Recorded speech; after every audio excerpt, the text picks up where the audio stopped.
choking. I'm strangulating. Give me some oxygen. Oxygen. Never mind the expense. Now, Riley, it's not as bad as all that. Take it easy. Now, go ahead and take a deep breath. There, you see, you can breathe all right. I don't know. I didn't feel any air go down into my lungs. I got a hole in my neck. Yes, your mouth. Now, relax and tell me what happened. I swallowed a fish and it stabbed me. Is that all? A little fish bone. A little fish bone. I got his whole fin in my throat with part of the rudder. I tell you, I can't get any air through my gills. Give me some oxygen. Now, wait a minute, Riley. Open your mouth. You want me to help you. Let me see. Say ah. What's the matter? Now he's trying to go upstream. That bone. I can't. That bone must be a yard long. It hurts me worse when I'm sitting. Now, Riley, relax. There's no bone lodged in your throat. Although it did leave a slight scratch, but it'll be all right in a few hours. A slight scratch? Yes. Oh, is that all? Yes. Well, I guess I'll go back and finish the fish. They don't give you any rebate at that lunchroom for what you leave on your plate. What do I owe you, sir? Nothing. This is on the Stevenson Aircraft Company. Gee, that's a good deal. I got to get sick more often if it's on the cuff. Well, thanks a lot, Doc. Just a minute, Riley. You seem to have a condition much more serious than a fish bone. I have? Yeah. Open your mouth again. A chicken bone? No, open your mouth again. Say off. Wider.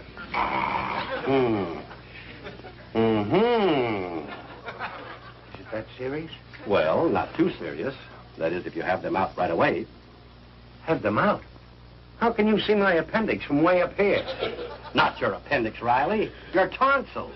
Oh, my tonsils? Certainly. Well, I don't think I'll bother about having them taken out. I've had my tonsils since I was a kid. They're sort of attached to me. Now, just a minute, Riley. If you don't have those tonsils out right away, something serious may develop. Serious? You on the level? Otitis media, septicemia, rheumatic, endocarditis, quinsy. Quinsy? Yes. So you see, an operation is really necessary. An operation? Yeah. But, Doc, couldn't I cure it myself? Oh, certainly not. Maybe if I read that book, the Quinsy Report. Now, look, Riley. In your case, an operation is specifically indicated. But an operation? Maybe I could wait till I got ripe and dropped off. Oh, stop acting like an infant. Why, a tonsillectomy is as simple as ABC. There's nothing to it. We just take a small instrument about, no larger than this. You see? And snip, snip, and they're out.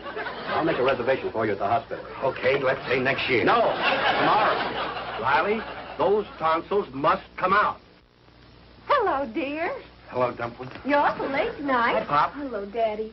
Hello, children. I hope you're hungry. I just fixed the most delicious... Riley, what's the matter? I can tell by your face something's wrong. Nothing's wrong. Everything's great. Daddy, what is it? Tell me, dear. It's really nothing. I'd rather not even talk about it. I'd rather suffer. Suffer in silence. Oh, Riley, tell me, what is it? Peg, I'm a sick man. Oh, no, darling. Daddy, Daddy. Gee, Pop, you better sit down. Peg, help me over to the chair. Oh, my sweet darling, of course I will. Here's a pillow, Pop. Thanks, Junior. Daddy, shall I put on your slippers? Okay, but I think you'll find them a little too large for you. Oh, sweetheart, what happened? I can't stand it. I saw the doctor today where I work. The doctor? About what? Peg, you've got to be brave. Prepare yourself for a shock. Oh, sweetheart, what is it? A lot of things.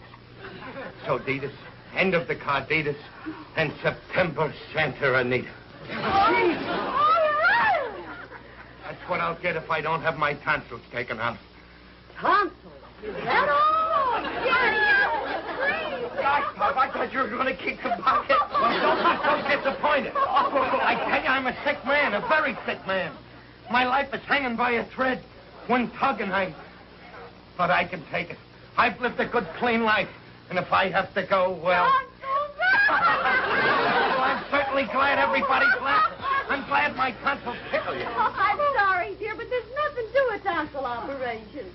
Nothing to it, she says. They're going to slit my throat from ear to ear and rip out my tonsils, and she says there's nothing to it. Well, Pop, they may not even cut your tonsils out. They may burn them out like a kid at school. Burn them out? Nothing doing. Nobody's shoving a blowtorch down my throat. Oh, it's a simple operation. You won't even feel it. You can say that again, because I ain't even going to the hospital. Oh, Daddy, it's an absolutely minor operation. Of course, be sensible. If your tonsils have to go, they have to go. Yeah, but I don't want to go with them. Daddy, you're just exaggerating things in your mind. Gee, Pop, I never thought you'd be a coward. A coward? I am not a coward. I'm just scared. I mean, of you kids and your mother. Here you are all alone, and tomorrow I go to the hospital. Well, cheer up, Pop. We'll get along without you. What? I mean, till you come home. Don't worry about us, dear. We'll be all right. Well, that makes me feel a little better. Gee, you ought to know by now that I'm no coward. I'm not afraid of anything or anybody. Don't you remember that time at Ebbets Field when that 6-foot umpire got the licking of his life? I was one of the 12 guys that gave it to him. Sure, Pop. I'm sorry. You're no coward. After all, what's a tonsil operation anyway? The doctor explained exactly how they do. Of course, they do them every day, dozens of them. There's nothing to it. It's a cinch. All they do is they take a knife. It's about as big as... Well, it's about from here to where Junior stands. And they shove it down my throat. And they chop. And they chop. And they hug. David! Precious! Riley! Oh, yes, Dr. Harvey. Hang up on him. Yes, doctor. Oh, he's fine. When? He'll be there. Thank you, doctor. Goodbye. That was Dr. Harvey. Phoned to say he'll operate at 9 in the morning. I'm having that phone taken out. Now, don't start screwing again. The whole thing will be over before you know it. That's what I'm afraid of. When it's over, will I know it? Maybe I ought to see another doctor, Peg. One of those herb doctors. Look, Riley, you can't remove tonsils with herbs. And the doctor told you your tonsils have got to come out. Sure, it's okay for him to say my tonsils have got to come out. I'm wise to them doctors. They think tonsils grow on trees. Well, why should he insist on an operation if it weren't necessary? You're not paying him. He gets the same salary from the plant whether he operates or not. That don't fool me. I know doctors. They love to operate. It's a disease with them. Oh, Daddy, it's nothing. I had my tonsils taken out when I was only 6. You were too young to know what you were doing. Listen, dear, you need to get your mind off of it for a while. Why don't you go over and gab a while with Jim Gillis?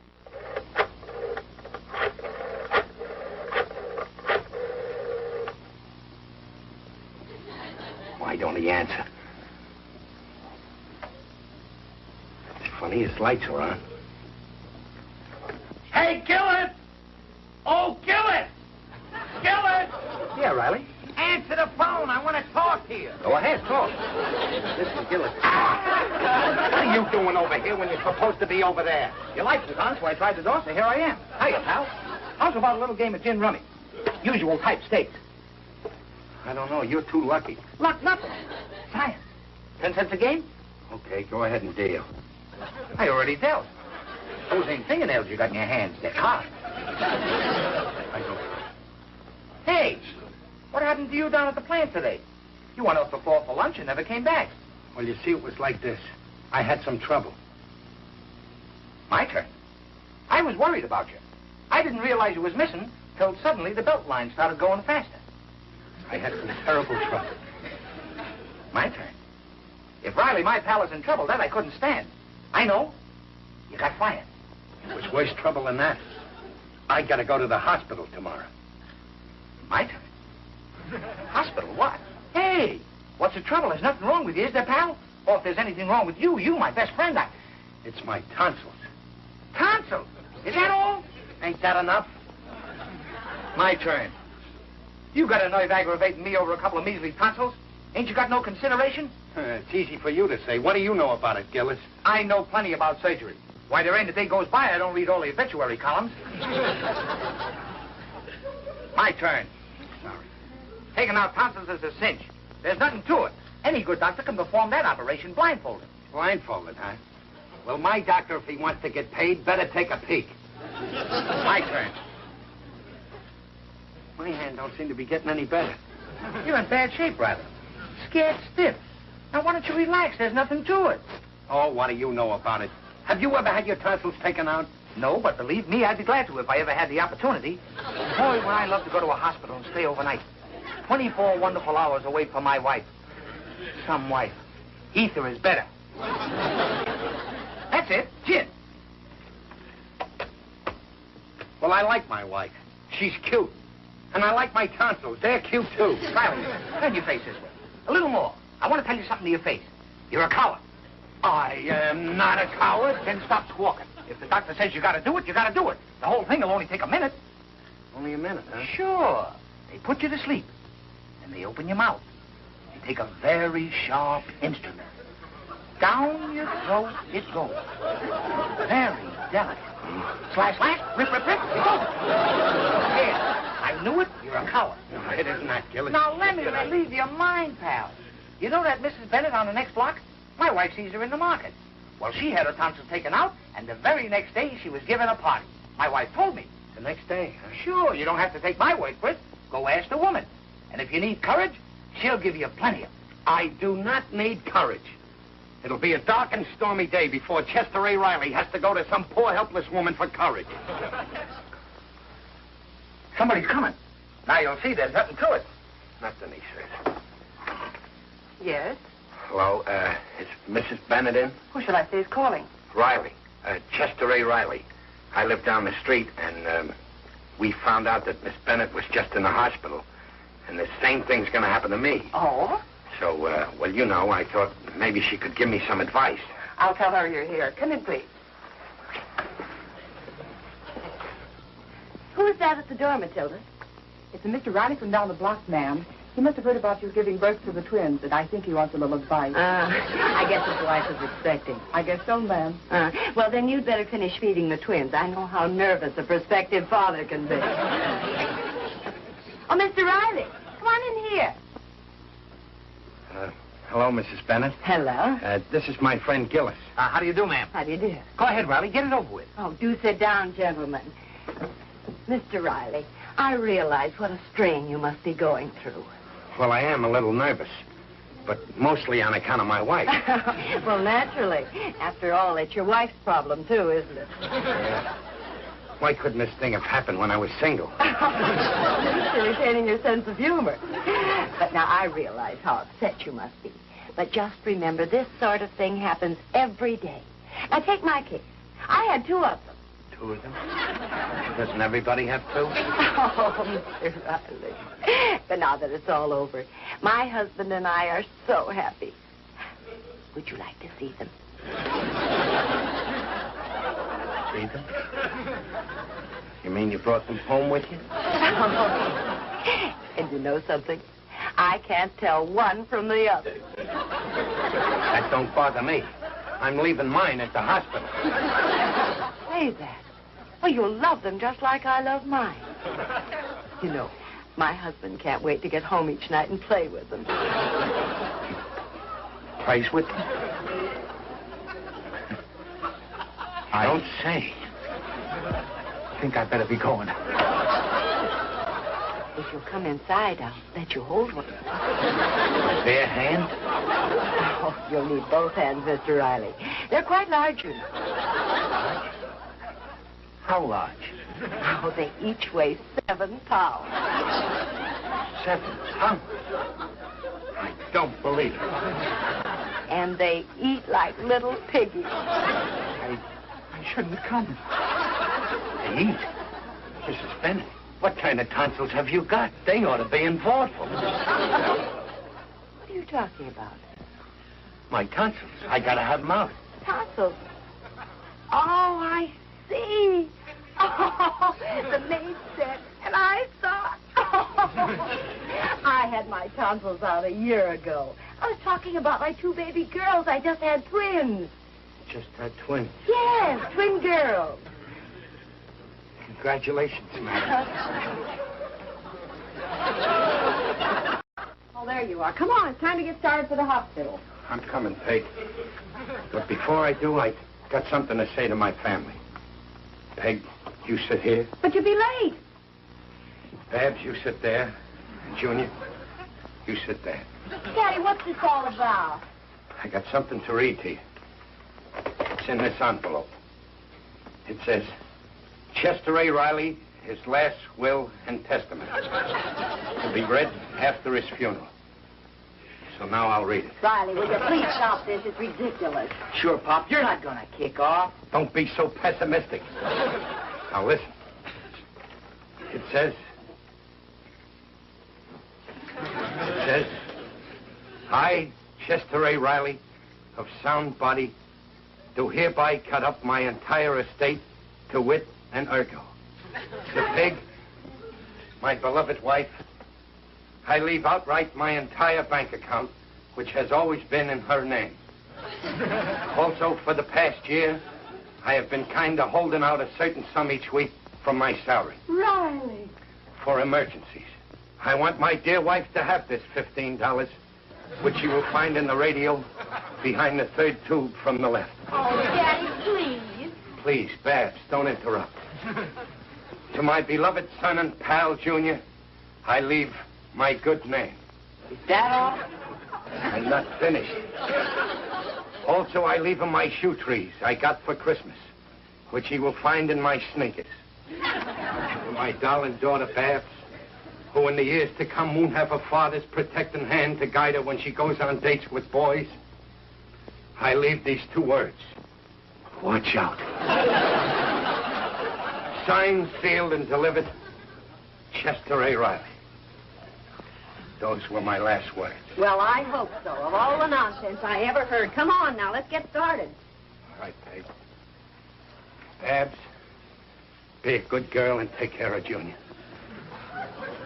Junior, be a good girl and take care of your sister. Oh, Pop, you're going to be okay. Oh, of course. Riley, are you coming? All right, babe.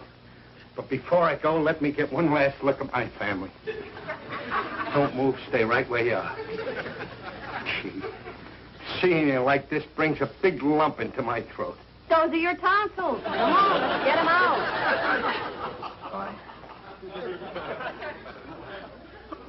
Nurse, fan me. Fan me. Water. Take my pulse.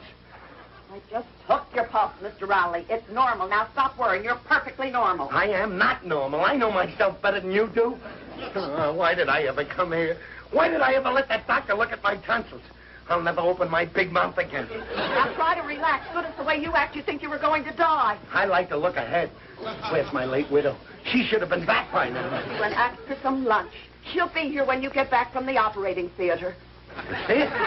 Nothing doing. Nobody's selling tickets to look at me. They call the surgery room. Now I better get you ready.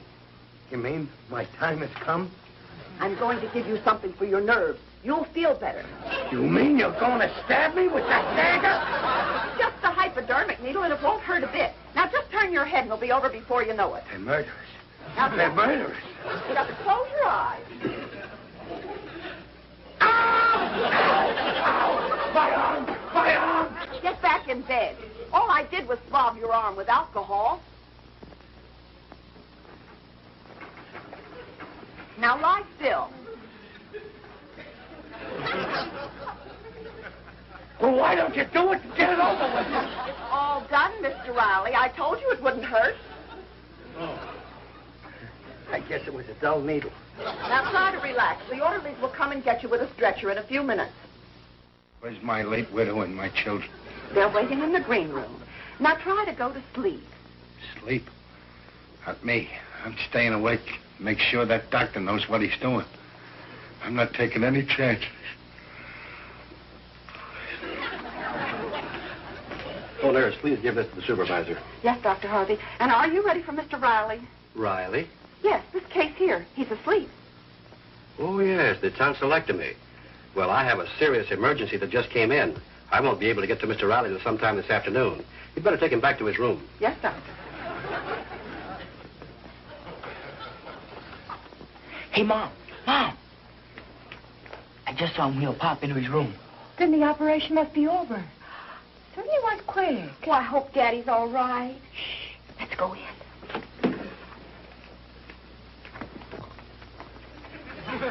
Poor thing, she'll asleep. It's the anesthetic. I guess it takes a dope a while to wear off.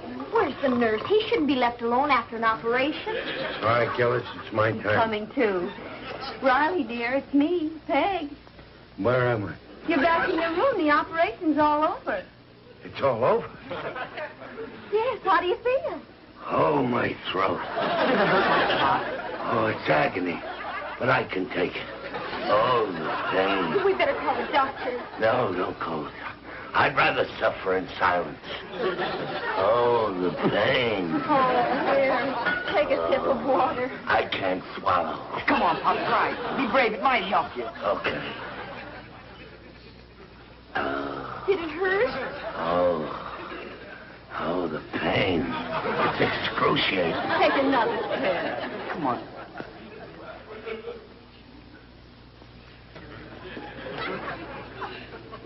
Hey, that didn't hurt at all. You don't sound so hoarse, dear. Well, you sound more like yourself, Daddy. I feel fine. I tell you, Peg, that modern surgery is wonderful. Oh, I'm so glad you came through it all right. And you were worrying over Oh, nothing. it's wonderful, but I don't understand how... About the will. I was only kidding about that $15. There's no $15 behind the radio. There isn't now. It's right here in my bag. Hello, Riley. Oh, hiya, Doc. How are you feeling? I feel great. Doc, you certainly know your business, all right. Thank you. I feel good enough to go home. Well, that's fine. I'll send the stretcher right in. Oh, I don't need no stretcher to get to the bus. Riley, you're certainly a card. Yeah. But don't worry, I'll have you out of that operating room in no time. What operating room? I thought the operation was over. I certainly wish it were. I'm so tired I can't see straight. You mean that I wasn't up? That I still got him? Let me out!